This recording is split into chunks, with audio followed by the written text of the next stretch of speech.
So today's lecture is about the axial musculature. And so if you remember from our discussion of the skeletal system, the axis of the body, the axial skeleton includes the head, the vertebral column, and the thorax, the chest, the thoracic cage. And so when we think about the musculature associated with these body regions, you think about what those muscles might do relative to those parts of the skeletal system, what parts of the skeletal system are movable. And so what would the muscles, what kind of actions, what kind of movements would be possible for the muscles that are attached exclusively to the axial skeleton? Later on, when we talk about the appendicular musculature, there will be muscles that have attachment points on the axial skeleton, but also onto the appendicular skeleton. And in that case, those muscles will be used to move the appendicular elements. And so even though we might have a muscle that has an attachment point, say on the scapula and on the humerus, if it moves the humerus, if it causes the humerus to position of the humerus to change relative to the scapula, that it will still be classified as an appendicular muscle, not an axial muscle. So the axial muscles generally have attachment points that are on the axial skeleton exclusively. And so just a couple little kind of background stuff before we get started. So when we think about muscles, we look at their attachment points. And so this is the biceps brachii. And the biceps has two heads. And so it has, which means it's going to have multiple attachment points. And so as a general rule, one of the attachment points will be referred to as the insertion, and the other one will be referred to as the origin.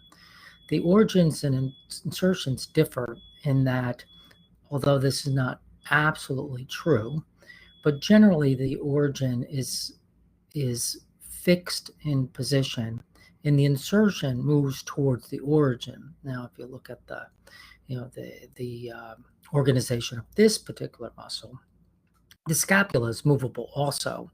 So we could potentially move the scapula and use these two attachment points to also move the forearm. The biceps brachii generally flexes the elbow. But it is possible for us to use the structural elements of a muscle to introduce a movement or an action that is not exclusively designed by the particular muscle itself. By moving the scapula, we can also use the length of this muscle to also affect the position of our forearm, for example. But for our purposes at this point, we would just want to identify the two types of attachment points. The origin generally is fixed in position during a movement, and then the insertion. And the insertion, then when this particular muscle, if this is the only muscle that is activated and the origin is fixed in place, then the insertion generally moves towards the origin. And depending on the relative positions of these two attachments and which bones they attach to will determine the specific action. Now, as we go through the muscles, the axial muscles and the appendicular muscles, you're generally going to be responsible for three things for each of the muscles that we talk about. You're going to need to know what is the primary action of this muscle. What does this muscle do? In the case of the biceps brachii, it flexes the elbow. That's its action. And we'll come back and talk about actions in a minute. There's a little bit of background to start with. You're also going to need to know origins and insertions for that particular muscle. Now, some muscles are very complicated and have multiple sets of origins and insertions. So, given the scope of this class and the time parameters associated with the summer session, we're going to have to limit some of the typical responsibilities that would be assigned during the regular school session. So I'll let you know what I expect that you're responsible for as we go through all the various muscle groups. The other thing that we're going to need to know and regarding the muscles, besides their origins and insertions and actions, we need to know other classifications, things that are related to why a muscle is classified as a particular muscle. So sometimes we group muscles together, and all of them might be grouped together based on where they are. This is the anterior. This muscle is located in the anterior arm. These muscles, which are the extensor triceps, which are the extensor muscles of the elbow, these are all in the posterior arm. So we'll have muscles that are grouped together based on their location, or we might have muscles that are grouped together based on what they do. Muscles of mastication or respiratory muscles. And so we'll identify some of those things as we're going on. And the other thing that we need to know about before we start talking about the muscles, the specific muscles of the axial skeleton, is just how muscles work mechanically. I know there's a slide that is inserted here that we'll come back to. And this is partially to talk about classification of muscle. And I'll come back to this in just a minute. What I want to talk about first is that muscles act as mechanical devices.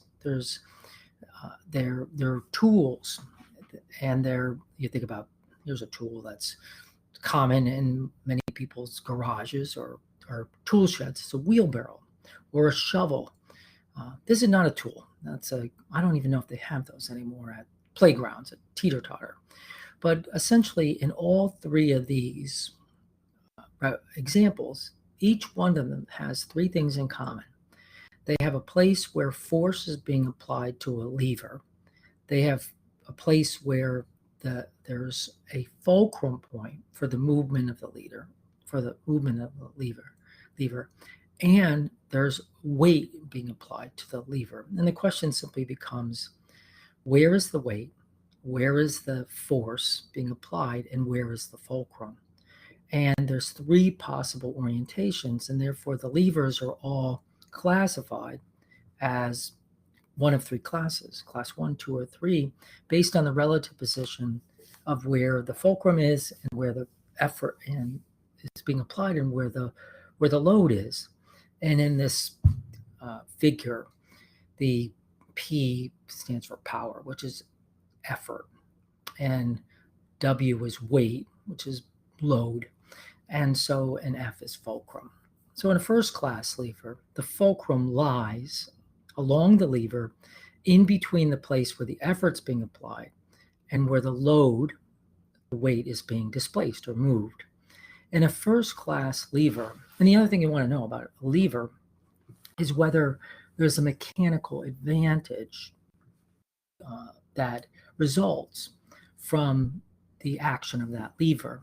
So in the case of a first class lever, you could position the fulcrum way out at the end, right in front of this young man that is elevated on the teeter-totter. And then the distance between the fulcrum and where the load is very short. And the distance from where the fulcrum is and where the effort's being applied is very long. And as a consequence, the amount of work that can be done by applying force to the lever is actually, the amount of work that you can do is greater than the weight that's being displaced. And so that's a mechanical advantage. But you could also set up the lever such that the fulcrum is very close to the point where the effort is being applied, and you're not going to have any mechanical advantage. So first class levers are not very typical in our body. Most levers are third class levers. But here's a good example of a first class lever. So the head is pivoting on the top of the vertebral column. So that's the fulcrum. And if the head was vertical, you'd see most of the weight of the head is in front of where it articulates with the vertebral column. The muscles, primarily the splenius and the upper part of the trapezius, attach to the back of the head. And when they shorten, they pull the back of the head towards the vertebral column, towards the back. And so the effort's being applied on the back of the head. The fulcrum is in the middle, and most of the weight is in front of the lever, or in front of the fulcrum. And so this is a first-class lever. And these muscles are actually the orientation, or the location of these muscles actually provide a mechanical advantage. But that's atypical. Most muscles are not set up as first-class levers. Now, a second-class lever has so this is the lever, right? The span of the foot from the heel to where the toes articulate with the metacarpals.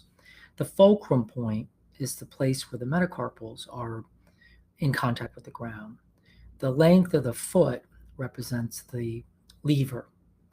The weight, if you think about where the tibia is coming down and sitting on top of the talus, that's anterior to where the calcaneus is sitting on the ground. The muscles on the back of the leg, the gastrocnemius, the soleus, the plantaris, they all insert on the back of the heel. And so when they shorten, they pull the heel in a superior direction. So the effort's being applied to the back of the heel. The fulcrum point is where the metacarpals articulate with the phalanx of the toes, and the body weight lies between those two points along the lever. So the weight is in the middle of the lever, the effort's being applied on one end of the lever, and the fulcrum point is at the other end of the lever. So in this case, the weight is closer to the fulcrum than the effort is being applied. So you're going to have a mechanical advantage. So there's always a mechanical advantage in a second-class lever. That's why they make wheelbarrows the way they do. The fulcrum point is at the point where the handle's attached to the tire. The barrel that holds whatever you are wheeling around your yard that weight lies between the fulcrum and where you're applying effort onto the handles of the wheelbarrow to lift it up. The process of pushing it forward is not a lever. That's a totally different set of actions. But the wheelbarrow acts as a lever, and there's always a mechanical advantage. Now, a third-class lever is very typical for the muscles of our body. And in this case, the fulcrum point is at one end of the lever. The load is on the other end of the lever, and the effort is applied between the fulcrum and the load. So when you think about the biceps brachii, it attaches to the radius. And the radius is articulating with the humerus. So the attachment point of the biceps is along the length of the lever. The lever is the bones of the forearm, and the fulcrum point is the point where those bones pivot with the humerus. And so in this case, the effort's being applied very close to the fulcrum, and the load is way out at the end of the lever. And there's never a mechanical advantage in this setup. You've got to apply more force than you're actually going to displace in load. Why are the muscles set up this way? Is if you think about it this way, you can see that there's a radius, a radius in which the limb is going to move. And if you look at how far will your hand move, let's say you pull it all the way towards your shoulder, how far is your hand going to move along the arc in comparison to how far is the attachment point going to move? And so the radius of movement of the attachment of the insertion is very, very short. And the radius of movement of the actual load is very long. And so if you think about the distance, those two things have to move, they're moving in the same amount of time though. So velocity is distance divided by time. So the actual velocity at which the hand is moving is much faster than the velocity at which the insertion point is moving. And that's why this is called a speed lever. And so the load moves very quickly relative to the insertion point. So lots of the muscles, especially in the appendicular skeleton, are set up as speed levers. So that's a little bit about mechanics. Now I just want to go back for a second and look at this table. And what's summarized in this table are the potential shapes of muscles based on the organization of their fascicles. Now remember when we talked about anatomy of a muscle, we said that the individual fibers are grouped together in functional units called fascicles, and then multiple fascicles are grouped together to form the muscle. And so in this particular table summarizes a variety of the different orientations that the fascicles could be in. In the case of a circular type of muscle, the fascicles are attached end to end to end to end to end until you close the circle. And as the fascicles shorten, the opening in the circle closes. So a lot of our circular muscles like orbis circularis, oculi, and orbis circularis, oris, are designed to close an opening, the opening around our eye, the opening around our mouth. Other ways of organizing our fascicles, in the case of the pectoralis major, the attachment points of the pectoralis major, the origins go along the clavicle, along the sternum, and then the fascicles all converge onto one single point where the insertion point of the pectoralis major is a region of the tubercular sulcus, the intertubercular groove attaches on part of that groove. And so all of those fascicles, when they shorten, are going to pull that attachment point towards the midline of the body. And we'll talk more about that later. So that's a convergent muscle. Muscles can also be organized so that they run in parallel. And so they can run parallel to each other. So in regions of the trapezius, for example, the region that inserts onto the acromion of the scapula all run horizontally across, all parallel to each other. And whether they run parallel, perpendicular to the long axis of the body, or they run in parallel on an angle, this would be oblique, or they run parallel to the long axis to the body, that would be rectus. So we can organize our fascicles and give a muscle its shape, and the direction that the fascicles are running are also going to indicate in which direction the two attachment points are going to move also. Then we can also organize our fascicles around tendons. And so we can attach to one surface of a tendon, that's unipennate. We can attach to multiple, on two surfaces, bipennate. Or we can surround the tendon completely, and that's multipennate.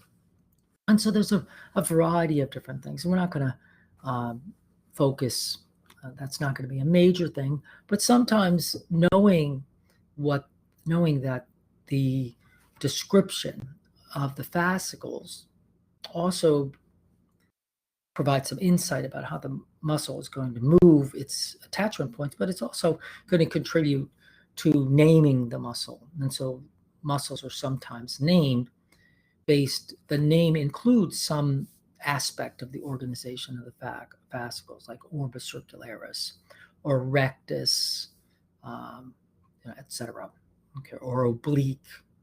So now the next thing that we want to start talking about are the muscles of the face. And so included in the PowerPoint, included in my notes, are details about the attachment points of various muscles. Now, this table is all the muscles of the face. We're not going to talk about every single muscle of the face. We're going to talk about particular muscles. So as we go along, I'll identify the particular muscles that you're responsible for, and then I'll talk about their attachment points, their actions, their insertions, etc. So for the particular muscles, some of them you'll just be expected to know this is a muscle in this part of the body.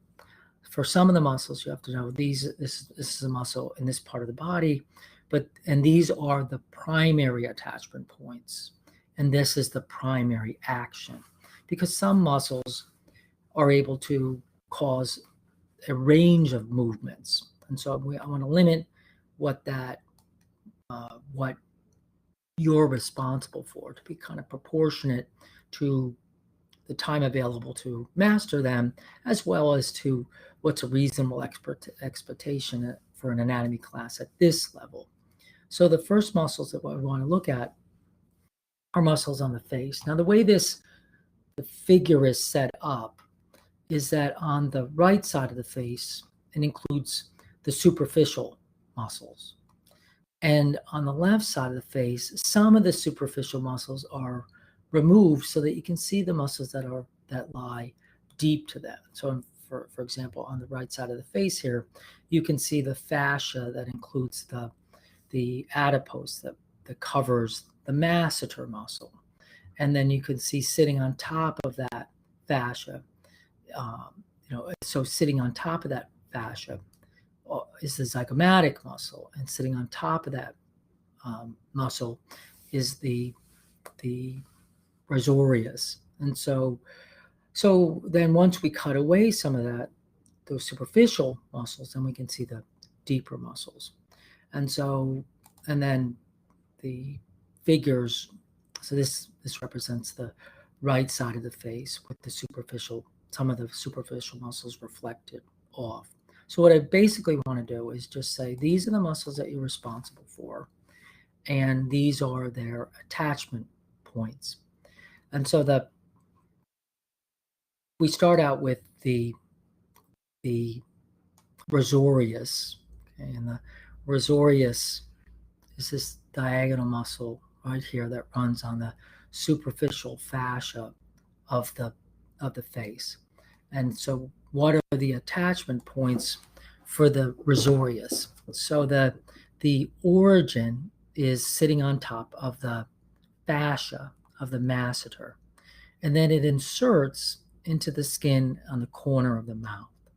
And when you activate that muscle, it draws the corner of the mouth laterally. Okay, and so those are the things that you need to know about the rasorius. The next muscle that we want to look at is the muscle that is sitting on top of the skull. And if we look at that muscle, if we look at the lateral side of the head, you can see the muscle spans all the way from the occipital bone all the way up to the frontal bone. And so this sometimes is referred to as the epicranius, and there's a frontal portion and there's an occipital portion. And there's an aponeurotica, a dense irregular connective tissue mat, almost a little mesh sitting on the top of your skull. And so the frontal portion has its origin on the aponeurotica, and then it inserts in the skin above the eyebrows. And so when you activate this muscle, it's going to pull the skin of of your forehead up, and it's going to wrinkle the forehead. So it lifts the eyebrows up and folds the skin of your forehead. When you activate the